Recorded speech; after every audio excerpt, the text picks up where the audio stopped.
Comment est-ce que, selon vous, est-ce qu'il est possible, selon vous, déjà d'établir une forme de jonction entre des fractions, justement, du prolétariat qui sont très souvent divisées par des États-nations, par des discours racistes, par des discours islamophobes? Comment, justement, réussir à allier ces formes de lutte qui, parfois, ne se rencontrent pas, mais qui pourraient, justement, euh, déboucher sur quelque chose, voilà, sur un bouleversement de l'ordre en place, quoi. Alors, déjà, il faudrait commencer par ne pas parler de manière abstraite parce que les groupes dont on parle ne sont pas organisés. C'est-à-dire qu'en fait, il n'y a pas de grande organisation ouvrière aujourd'hui, comme il n'y a pas une grande organisation de l'immigration postcoloniale dans les quartiers.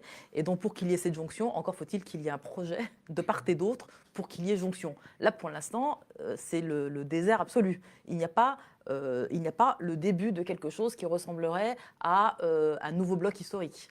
En revanche, ce qu'on peut constater, c'est que les Gilets jaunes n'ont pas eu l'attitude que les classes dirigeantes ont pu espérer des prolétaires blancs.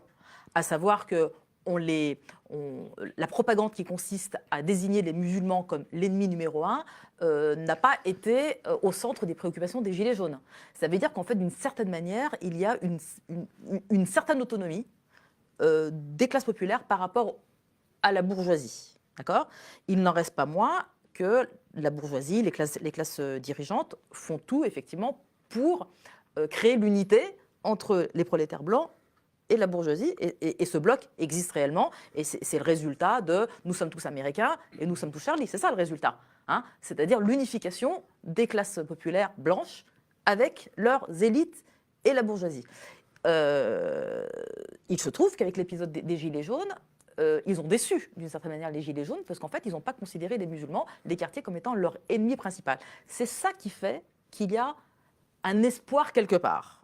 Mais il n'en reste pas moins que ces mêmes Gilets jaunes et ces mêmes classes populaires blanches sont elles-mêmes déjà structurellement travaillées par le chauvinisme, par le nationalisme. Elles n'échappent pas du tout à ce paradigme. Ça veut dire qu'il y a un énorme travail à faire à l'intérieur des classes populaires blanches. Encore une fois, faut-il qu'elles aient qu'elles soient, entre guillemets, c'est-à-dire qu'elles appartiennent à des mouvements politiques structurés qui orientent vers une direction qui serait la nôtre, qui serait une direction antiraciste, décoloniale, anticapitaliste, évidemment. On est très très loin de ça. Je dis juste qu'avec les Gilets jaunes, on a pu s'apercevoir que la solidarité classe populaire blanche et classe bourgeoise n'était pas un fait accompli et qu'il fallait faire un travail politique.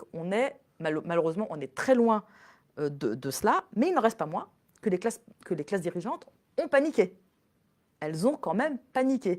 Et à mon avis, c'est ce qui explique la force avec laquelle l'islamophobie est revenue au devant de la scène l'année dernière, précisément l'année dernière, parce que pendant 1 an et demi, l'islamophobie avait disparu du débat politique à cause justement du mouvement social. Tu vois ? Et donc là, il y a effectivement... voilà. Donc la question est posée de savoir comment on constitue ce bloc.